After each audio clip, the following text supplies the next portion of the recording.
XX Zamboanga, DX General Santos. RPN Radio Philippines Network, DXKD Dipolo Radio Ronda, member kapisanan ng mga broadcaster ng Pilipinas.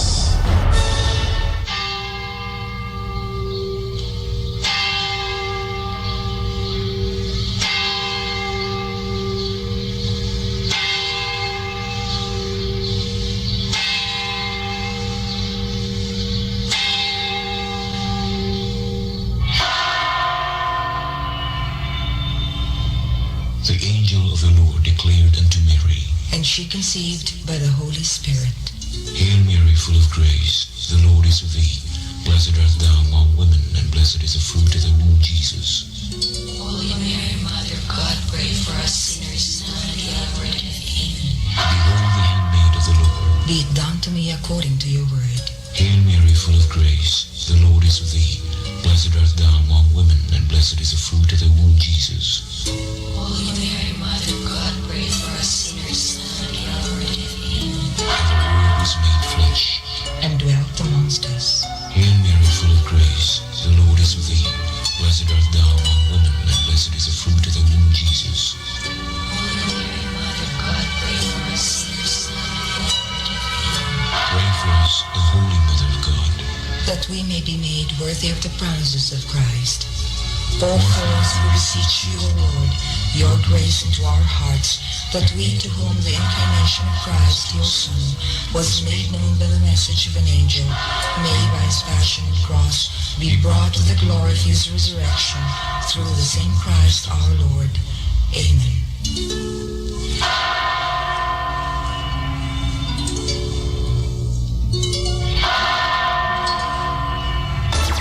DXKD Dipolo Radio Ronda.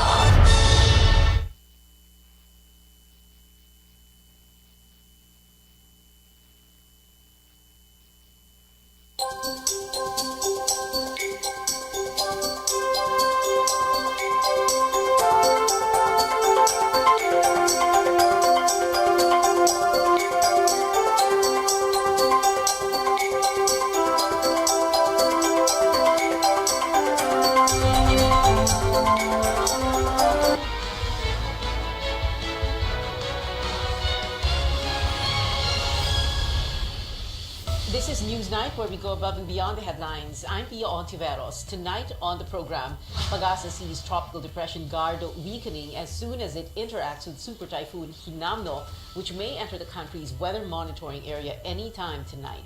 Cebu City easing a COVID-19 protocol. It now allows voluntary use of face masks in most places, a new policy issued supposedly without consulting the health department. And Beautiful Love for Believers, the newest single of Grammy winner Justin Bieber, is now out. We begin with two cyclones hovering over waters far east of extreme northern Luzon. PAGASA says Tropical Depression Gardo maintains its strength as it moves northward east of the region. So far, PAGASA says Gardo is unlikely to hit landmass and directly affect sea conditions over coastal waters. This is contrary to the initial forecast of Gardo possibly intensifying into a tropical storm.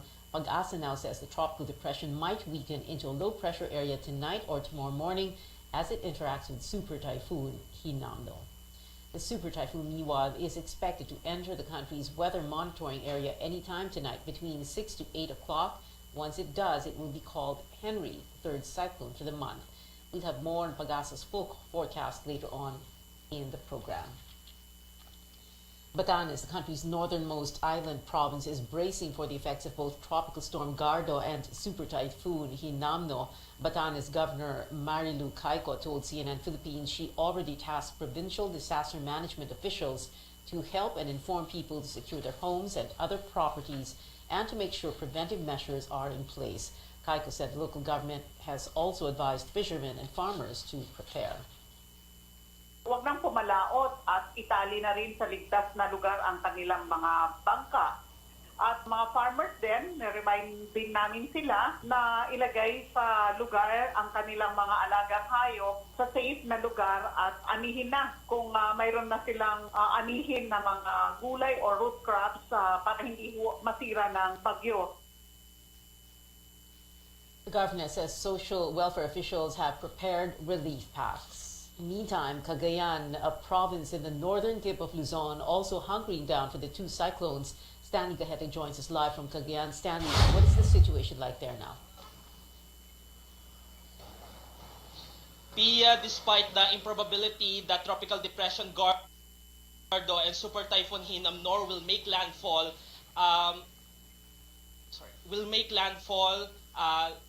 their impact might still be felt in some parts of the country. At the northeasternmost part of Luzon is the municipality of Santa Ana in Cagayan. Some fisherfolk here already stopped their activities in preparation for the impact of Tropical Depression Gardo and Super Typhoon Hinamnor. Yung lang po hangin ng kung malakas ay di wag na lang kaming pumalawat, ganon din. Nakikaramdam lang po kami. The Santa Ana Cagayan Disaster Risk Reduction Management Council is now making a series of important announcements.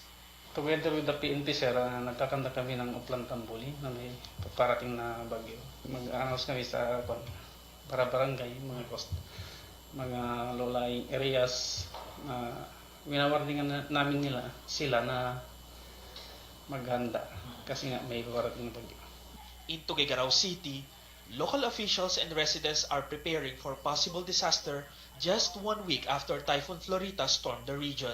Barangay Caritan Norte is among the flood-prone areas in the city where most families residing near rivers and creeks are usually affected.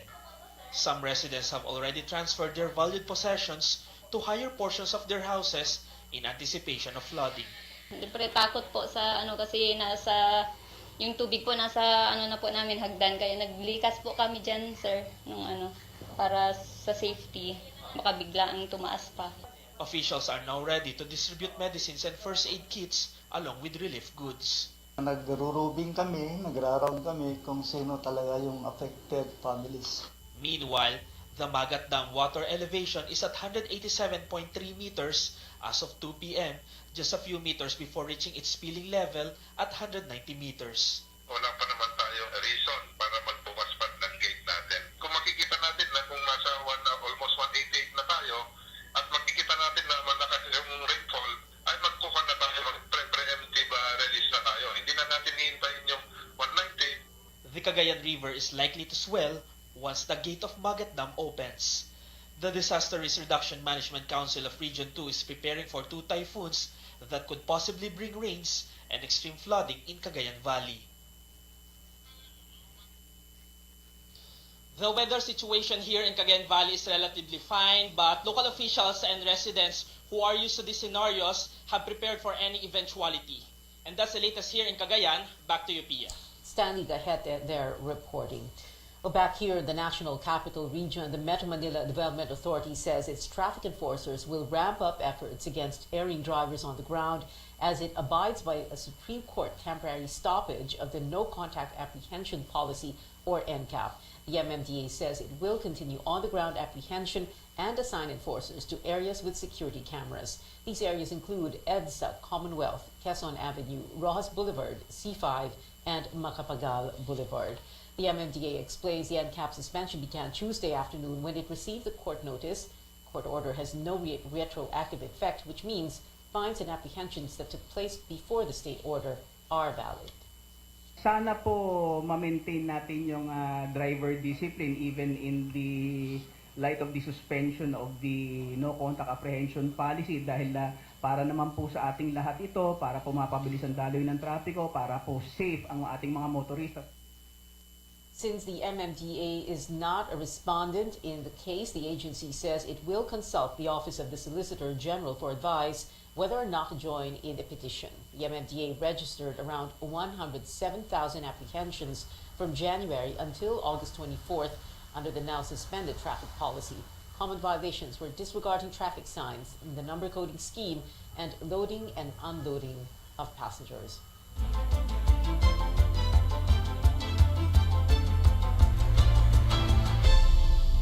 City, the mayor there issuing an executive order allowing the voluntary use of face masks in most places except medical facilities. Mayor Michael Rama says establishments and schools can still require the wearing of masks, adding that this is, quote, non-obligatory, but a measure of self-preservation.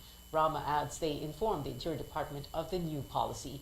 But Health Officer in charge Maria Rosario Berjere says the Health Department was not consulted about the move.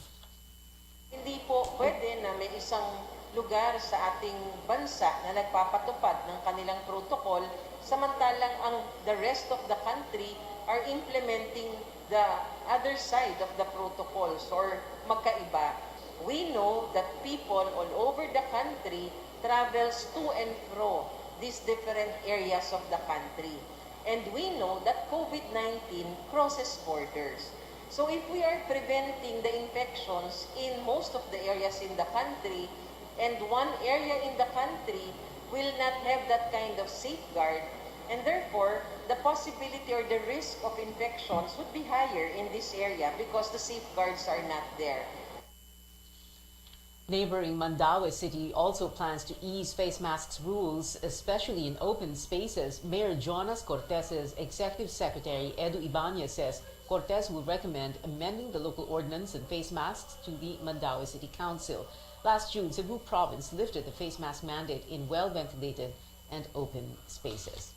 The Health Department again urging the public to get boosted. The DOH partnered with the private sector for its Pinas Lakas booster campaign to make vaccination more accessible. Aside from booster shots, people can also get their primary vaccines at Robinson's Magnolia in Quezon City. The DOH says the booster rate in Metro Manila and other regions has yet to reach 50%. Sa ngayon po ay nasa 40, almost 48% na yung ating booster na babakunahan doon sa target po natin na doon sa 658,000 plus. The department admits it is challenging to urge people to get their boosters because many are becoming complacent. Non-residents of Quezon City are welcome to get vaccinated. People can register through the QC VaxEasy website, but walk-ins are allowed. More stories ahead. The new economics report lists the Philippines as the fourth most disaster-prone country in the world for torrential storms and flooding. And former Soviet leader Mikhail Gorbachev dies at the age of 91.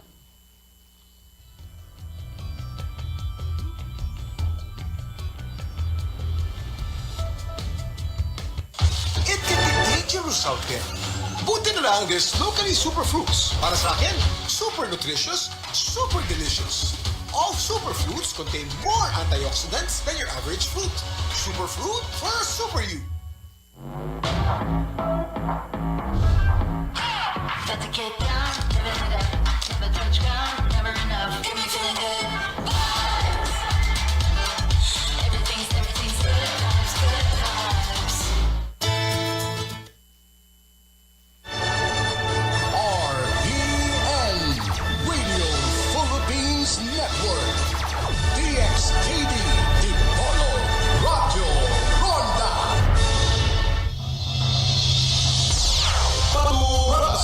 Paturadas. Watod kaninyo sa mga labas ng mga balita. Paturadas. Mga balitang gikan sa lokal, regional ug nasyonal nga mga tinubdan. Paturadas. Bisgot sa bisan unsang hinisgutanan nga may kalabigitan sa katawhan. Paturadas. Inyong mabati din hilamang sa RPN DXTV Dipolo. 1053 sa dial sa inyong mga radyo.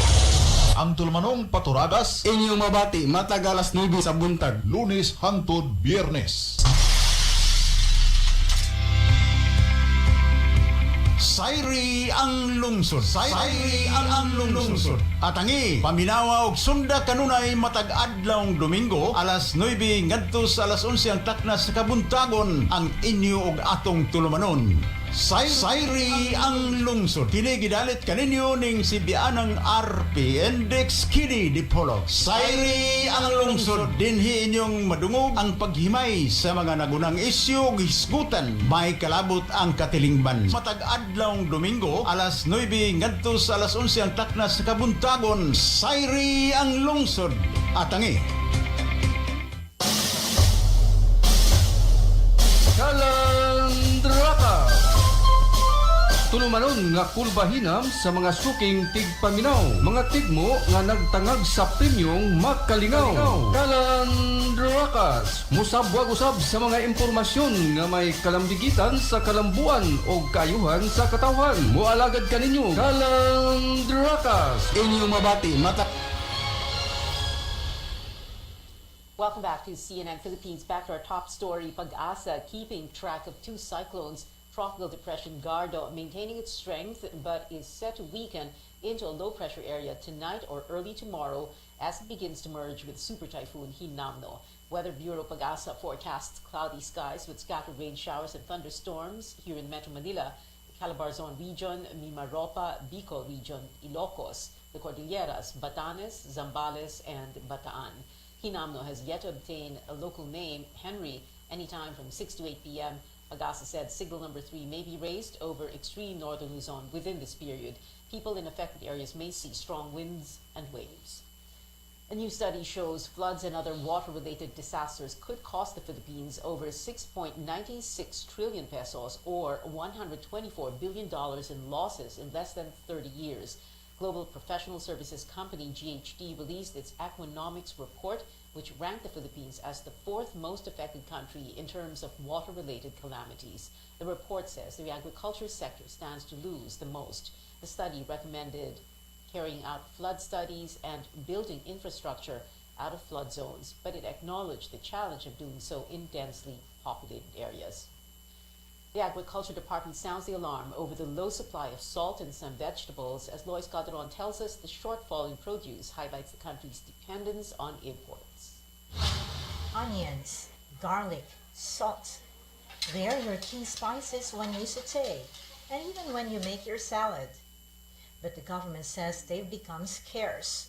Estimates by the Department of Agriculture and its attached agencies, the Bureaus of Fisheries and Plant Industry are all in the red, a deficit. From onion farmers in Central Luzon to Calabarzon, Mimaropa, down to the Visayas, white onion harvest has been zero. We have no importation of yellow onion since January. The rest is local stocks. While the harvest that was harvested from April, March was computed to last only on 3 to 4 months. So that's why the supply of yellow onion is zero or scarce. Even Ilocos, the garlic country, is not producing enough of this major spice. We are not sufficient at all pagdating ko sa garlic, sir. No, we are dependent on importation. Agencies that work with coastal villages are moving to find ways to help salt producers plug the scarcity. Salt makers is one industry that has yet to build a roadmap.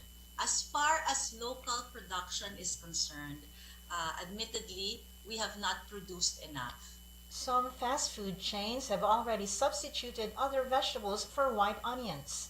We have already spoken with fast food chains who are big onion users, and we will start contract growing, of course, protecting the farmers to make sure that their prices will not be sacrificed.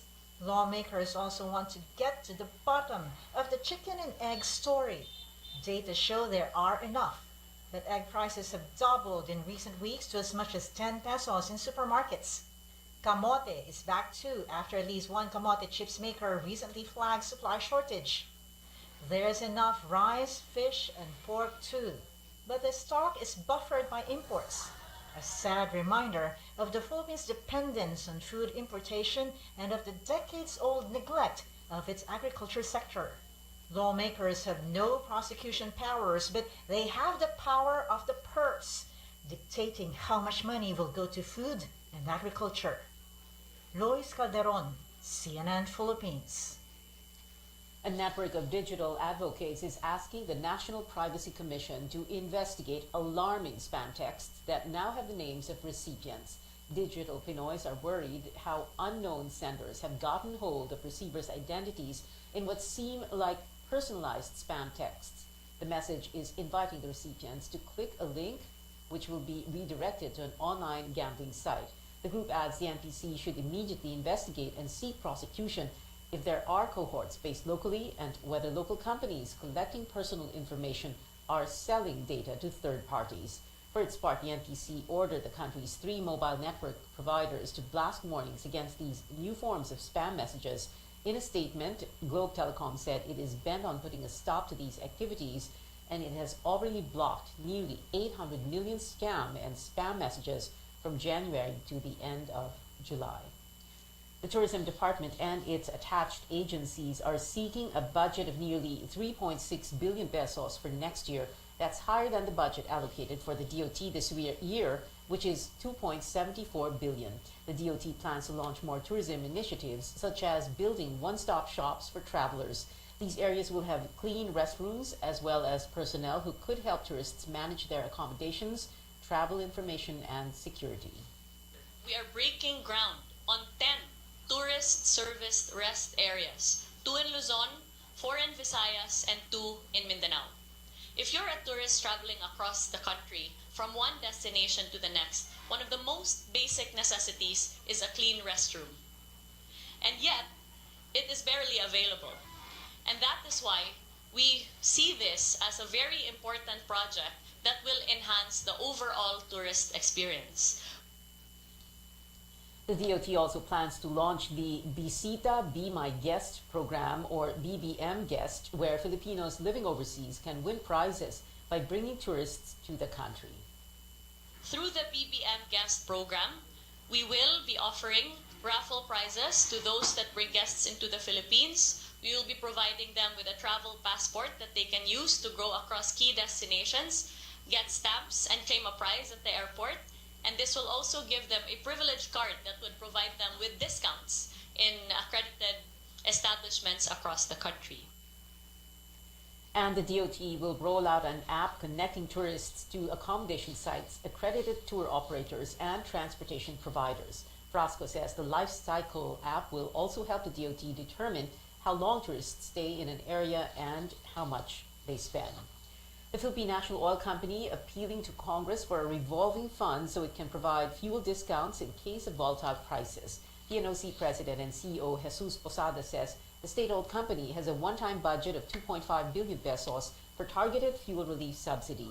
PNOC wants the allocation expanded through a special provision in the 2023 budget. Posada says PNOC will not duplicate what other government agencies are doing in providing aid to sectors affected by the fuel price hike. The difference, Mr. Senator, is that we are doing it in terms of discounted fuel rather than in terms of money. So we intend this not to be a dole-out, but to be a sustainable fund. We will be designating specific service stations, good Senator. In fact, there will be 2 modes of doing this. Either government will do the importation itself and get a third party to distribute, or we will co-load and co-purchase with a given oil company. But Committee on Energy Vice Chairman Win Gatchalian says more discussions are needed as he raised concerns of possible corruption. The Migrant Workers Department has listed 5 emerging markets for Filipino job seekers. Portugal needs workers in its tourism sector, while Austria and Croatia require healthcare and IT professionals. Meanwhile, Hungary is looking for skilled workers and Romania domestic workers. Secretary Tuts Ope also says these countries have reached out to the government, although she advises those interested to wait until negotiations are completed. Pag-uusapan pa namin kung ano yung mga occupations na pwede, magkano ang sahod, anong lalamanin ng kontrata. So, wag muna po kayong pumunta doon, lalo na bilang mga turista, dahil baka mapahamak lang po kayo. Hintayin nyo lang po at nakaschedule naman na yung mga bilateral talks namin. Meanwhile, the department has asked Facebook to take down a number of pages found illegally recruiting Filipinos for overseas jobs. In global headlines, China closes the world's largest electronics market as the city of Shenzhen imposes more COVID-19 lockdowns. The tech district of Huaihiyang Bay is one of the 3 neighborhoods placed under tighter COVID restrictions. All businesses except for supermarkets, pharmacies, and hospitals are shut down until Thursday. Residents are forbidden to leave their homes except to get tested for COVID. Shenzhen officials say the spike in infections is because of new Omicron subvariant BF.15, seen as more transmissible and harder to detect. In Russia, the last leader of the Soviet Union, Mikhail Gorbachev, has died. He was 91. Russian news sources say his death was because of a long illness. Gorbachev led the Soviet Union from 1985 until its collapse in 1991. He is credited for introducing key political and economic reforms to the USSR and helping end the Cold War. Up next on Newsnights, the San Miguel Beermen and TNT Tropang Giga clash in a pivotal Game 5 of the Philippine Cup Finals. And game developer Free Fire officially releases Justin Bieber's newest track, Beautiful Love. You're watching CNN Philippines.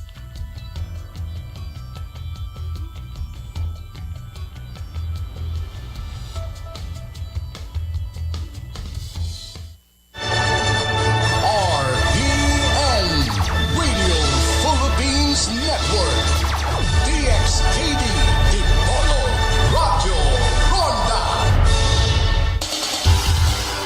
Mga higalan namong suking tigpaminaw, maayong adlaw kaninyong tanan. Ang DXTV EM Station RPN Management Dipolog City magpahigayon og libreng panag-inambitay sa pulong sa Ginoo. Dialogo sa kamaturan. Among giawag tanang magawali sa naglain-laing relihiyon sa pagtambong ning maong programa. Dialogo sa kamaturan. Aron mapabati is tanang katawhan ang inyong matag baruganan sumala sa kamaturan alang sa hingpit nga kaluwasan ug kinabuhing walay katapusan. Dialogo sa kamaturan. Ang dialogo sa kamaturan ninyong mabati matag alas 3 ngadto sa alas 5 sa hapon adlong Domingo. Kalandraka. Tulumanon nga kulbahinam sa mga suking tigpaminaw, mga tigmo nga nagtangag sa premiong makalingaw. Kalandrakas, musabwag-usab sa mga impormasyon nga may kalambigitan sa kalambuan o kayuhan sa katawhan. Mualagad kaninyo, Kalandrakas. Inyong mabati matag alas 8 ngadto na sa alas 9 sa buntag, Lunes hangtod Biyernes.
Welcome back. Breaking news for Super Typhoon Hinamno has entered the Philippine area of responsibility and it's now called Henry. Pagasa says it entered at 5:30 this afternoon. We are closely monitoring developments, so we'll give you more information as soon as they become available. Making headlines now in sports, former PBA Commissioner Noli Ayala takes on a new role as chairman of the Philippine Sports Commission. Malacanang confirming Ayala's appointment last night. The veteran sportscaster joins bowling legend and Commissioner Olivia Bongku in the commission. Sharing his excitement about the appointment, Ayala writes, in his words, "Time to serve, let's get to work." And which team will triumph in the pivotal Game 5 of the PBA Philippine Cup Finals? The TNT Tropang Giga and the San Miguel Beermen are now competing at the Big Dome with TNT in the lead 41-37 in the second quarter. The squad takes this match will be a win away from the championship. Stay tuned to our social media platforms for the results. In entertainment, get ready to bring your childhood dreams and have a Kame good time. Did I say that right? The cinemas as Dragon Ball superhero movie hits Philippine theaters. The famous Japanese media franchise is back and all eyes are on its Piccolo Gohan tag team. The movie has become the 5th highest grossing anime film of all time since its release on August 19th. Jokoy's Easter Sunday is finally in theaters. After its debut in Hollywood earlier this month, Easter Sunday follows Jokoy as Joe Valencia, a struggling actor, comedian, and single father who reunites with his dysfunctional Philam family on Easter Sunday. And from movies to music, Justin Bieber's newest single, Beautiful Love, is now available worldwide. Game developer Garena Free Fire has officially released the track, which features Justin's animated character, J. Biebs. Here's a sneak peek of the new dance anthem.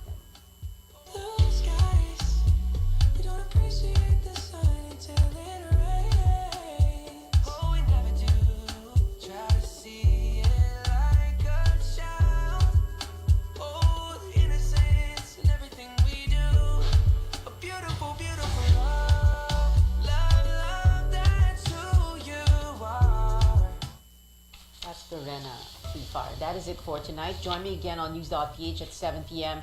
and on Politics as usual at 8. I'm Pia Ontiveros for Newsnight, where we go above and beyond the headlines.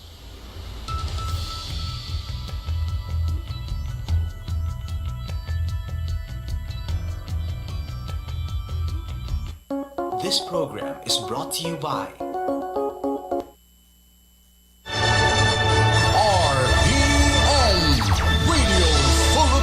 Network DXTV Dipolo Radio Ronda.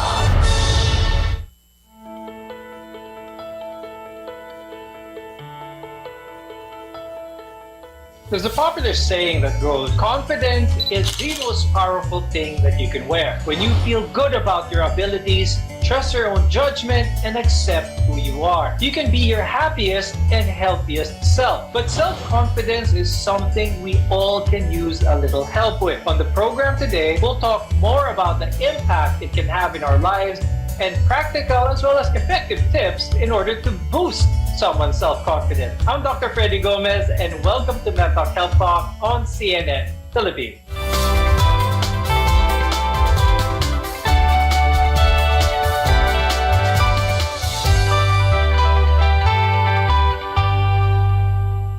Our guests are here today to give us some practical tips. With us is Luis Angelo Villaruel. He's a psychologist at Kitsugi Sai and Dementia Society of the Philippines. Also with us is Matt Doming, who is a psychologist and life coach from M-Psych Services. Self-confidence can significantly improve someone's life, but it's not to be confused with that of arrogance. I'll start the discussion with Luis. Could you tell us what exactly is the definition of being self-confident? Self-confidence is the belief in oneself or the ability to engage adequately with challenges.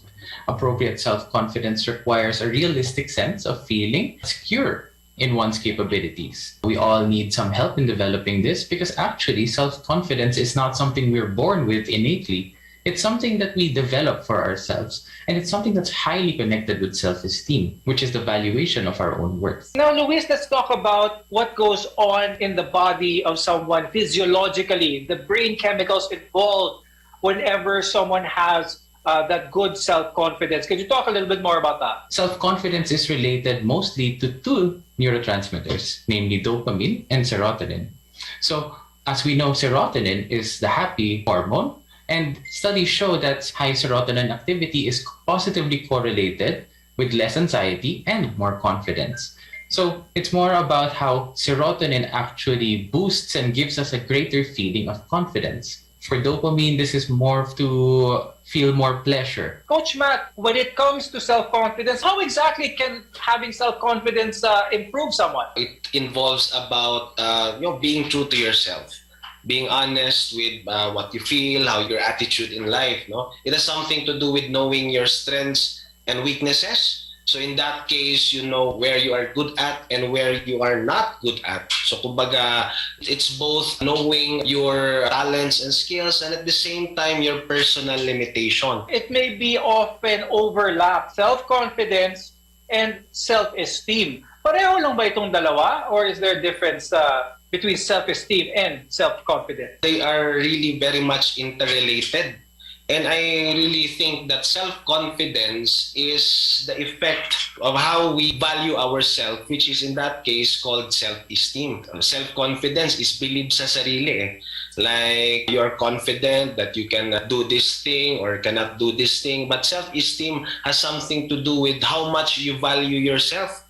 Do you see yourself in a high value or low value? And it has something to do with different experiences that we had in our life. So the better self-esteem, the higher your self-esteem, mataas ang pagpapahalaga sa sarili, then it follows that your self-confidence is also high. What about the lack of thereof? How does this negatively impact not just relationship, society, but also the mental well-being of someone? Those kasi that have low self-confidence typically believe they can't do things. They believe that they're always going to make mistakes, and they define themselves by those mistakes and their flaws. They believe that they have little or no control over the situation, and this causes them to have all sorts of problems. The thing is, this low self-confidence could be coming from insecurities that they might have that they are not able to deal with on their own. And it could cause a myriad of problems physically and psychologically. So for example, the first problem that they could be experiencing is oversleeping.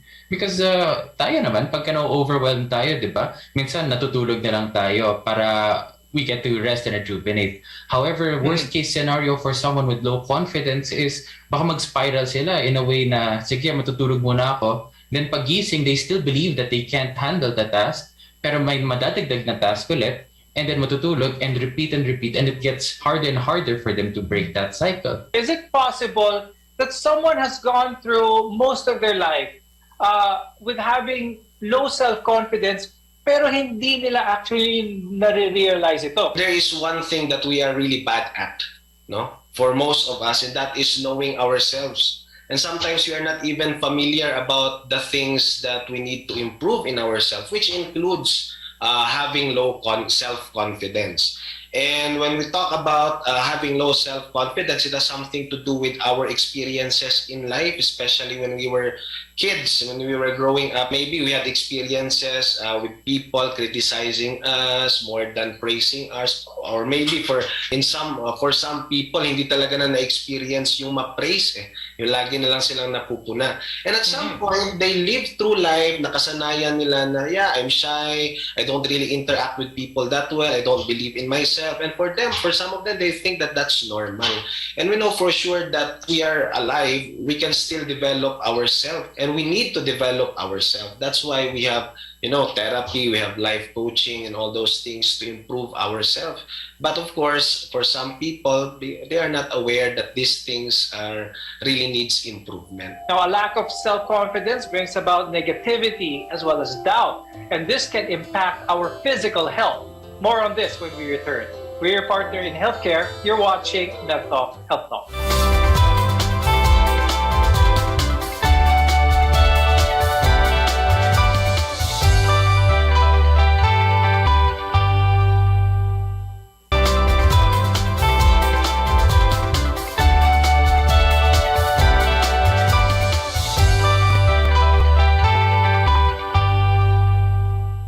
I'm Dr. Freddy Gomez, and welcome back to MedTalk Health Talk on CNN Philippines, where caring is our calling. Now, today we're talking about practical and effective ways to improve our self-confidence and why it's very important to do so. Now, many people do struggle with low self-confidence. Luis, when do we know that low self-confidence is a cause for concern? And what are some of the mental illnesses that may arise? It can go unnoticed to that person kasi because they've kind of built a life now, especially when you've reached adulthood na, you've kind of developed all these coping mechanisms, all of these strategies to try to continue to live your life without necessarily dealing with those insecurities. So sometimes in relationships, it could come out, no? It could become a dependent nature because those with low self-confidence don't really value yung sa sarili nila, no? Low self-confidence and low self-esteem. They don't value their own worth. They don't value themselves. So they have to look for someone to attach to, and that could cause them to be dependent to that partner.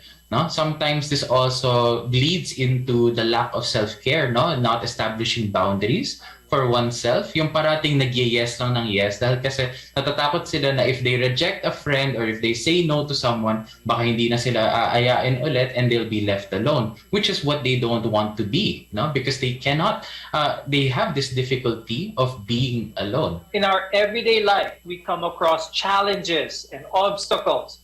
And even if we take them on confidently, we may fail at those things. Now, failure is a part of life, but it can affect our mental state. Coach Matt, when it comes to dealing with failure, dealing with situations, how could we manage situations like this and still remain confident? If we remain realistic, mistakes and failures are part of success. And most likely, having true self-confidence, no? Ang sabi natin kanina, it's not just about knowing about your strengths. It's also knowing about your personal limitations. That human as we are not perfect. We are really bound to commit mistakes. And in order for us to really develop self-confidence, true self-confidence, we need to acknowledge those personal limitations. And ang pinakauna dyan is tanggapin natin na tao lang tayo, nagkakamali. What's your advice for people who are really having a hard time accepting failure? Not just failure, but rejection for that matter, Coach Matt. It would be very extremely difficult for some.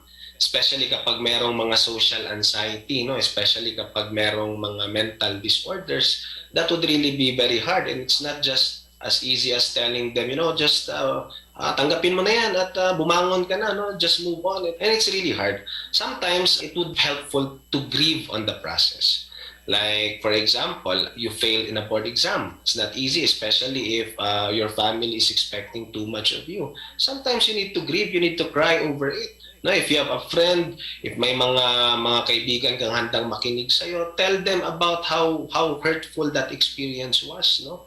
And because grieving about the negative experiences in our life, especially those that really pull down our self-confidence, will really help because it would be, it would release the negative emotions connected to those situations. And if negative emotion is not there, it would be easier for us to be rational. Luis, what can you say about that advice? We have to identify our emotions and be rational.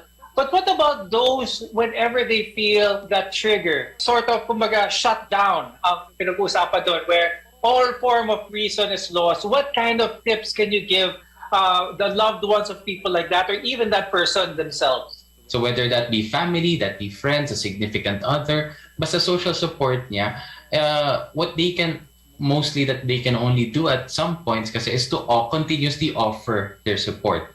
Most of the time kasi nire-reject na ng tao outright, siguro for the first few times, yung offering of the support, pero that constant presence kasi can be reassuring to the individual who's going through all of these things, no? Now, for the person themselves, when they start to feel like they're spiraling na out of control, ang suggestion talaga dyan is to try to do some grounding exercises. Now, grounding yourself in reality, grounding yourself in your senses, grounding yourself in realistic things. Kasi yun yung thing, pagka nagiging anxious ka na because you have low self-confidence or because you're spiraling out of control, you need something to anchor you down. So one thing that you can do is just write down whatever it is that you're thinking of, what you're feeling, and how you're acting at that moment. Another technique that they could do other than journaling, if they really feel like they're out of control,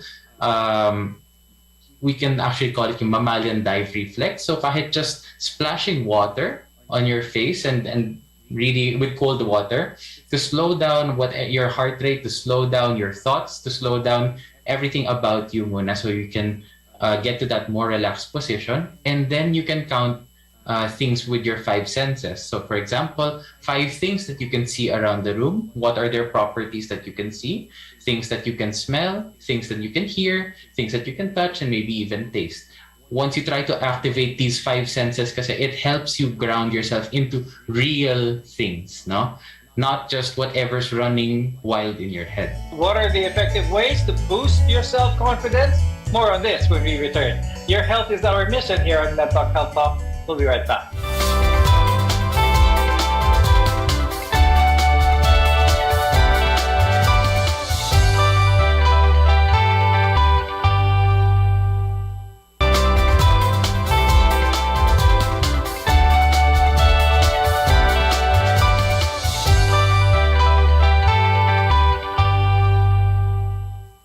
Dr. Freddy Gomez, and welcome back to Med Talk Health Talk here on CNN Philippines.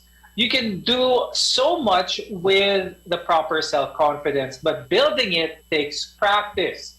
For one, it's hard to feel good about yourself if you're abusing your body. Coach Matt, what are some self-care tips to improve our self-confidence? Eat healthy, sleep well, take care of your body, because sometimes promoting those things that can improve our self-confidence, such as good health, good appearance, then most likely it can also be a factor, additional factor to boost your self-confidence. There are also things that you can do mentally. And number one is to help yourself accept those things that you don't really like in you. Maybe physically, there are a lot of social standards about beauty na sometimes hindi pasok yung ating katawan. Sometimes we are insecure about our skin, insecure about our face and all. But nonetheless, it's really important to accept what we have. Kasi again, confidence is accepting your strengths, what's good in you, and those things that you think are not socially acceptable in you. How can someone realize from low self-confidence, naging overconfident naman nila? What are some of the detriments to this? There is a thin line between true confidence and overconfidence. Now, ang pinaka number one indicator dyan, someone na apparently is confident pero just overconfident is kapag hindi nila alam yung mga personal limitations nila. So kumbaga, parang sa sobrang taas ng pag-value nila sa sarili, hindi na nakikita na yung ibang tao may halaga din. Kaya natatapakan yung ibang tao. Like say for example, sa conversation, because you think that you are more superior, then you have all the strengths and all the other people are inferior to you, di masosolo mo yung conversation. So kumbaga, that would end up detrimental to you as well kasi hindi magkakaroon ng proper communication, lalayo ang mga tao sa iyo.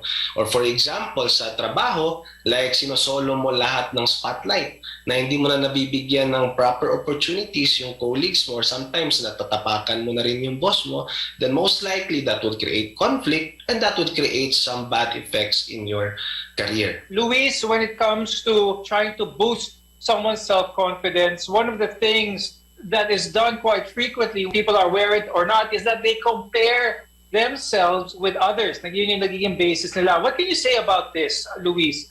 People comparing themselves with others. It actually stems from a sense of inferiority. So those with overconfidence kasi, they try to overcompensate naman that inferiority by trying to create a mask in order to control the environment around them, because they feel like their own insecurity or their own inferiority is so hard to overcome, they would rather change the world around them than rather change themselves kasi. So yun nga, it comes from a sense of superiority rather than success. We have what we call kasi striving for success and striving for superiority. And those with overconfidence, that's why they have this tendency to compare themselves to others, because they cannot compare it to themselves, to their previous selves, because they don't really see themselves as a worthy standard to base themselves on. So actually, in that sense kasi, both low self-confidence and overconfidence stem from the exact same thing, from that inferiority. And those with overconfidence kasi feel the need that they have to prove themselves kasi to themselves and to everyone else. Malaking factor ba that someone surround themselves with positive people? If we surround ourselves with people na supportive, at the same time nakikita yung tunay nating halaga, like you go into a working environment that your talent is being appreciated, like your family is seeing your potential, then that would really be a great factor na magbuboost ng self-confidence mo. Pero of course, kailangan din maging realistic sometimes. So supporting the person's talent and abilities only if deserved naman talaga niya. Kasi kapag sinosobrahan din natin ang pagpipraise na hindi natin pinapakita yung personal limitations ng tao, doon papasok yung tinatawag nating overconfidence sa pinag-uusapan natin. Kaya ang advice ko sa iba, this is my advice to some of my clients during therapy, na why not try to change your environment? Just try to change, and maybe let's see if there is an effect. Kasi sometimes getting out from that environment na nag-pull down ng self-confidence mo in the first place might really help, because the environment again is a significant factor. Thank you very much, psychologist Luis Villaruel and life coach Matt Doming, for being with us today. We appreciate your time and your insights very much. I'm Dr. Freddy Gomez, and we'll see you again next time.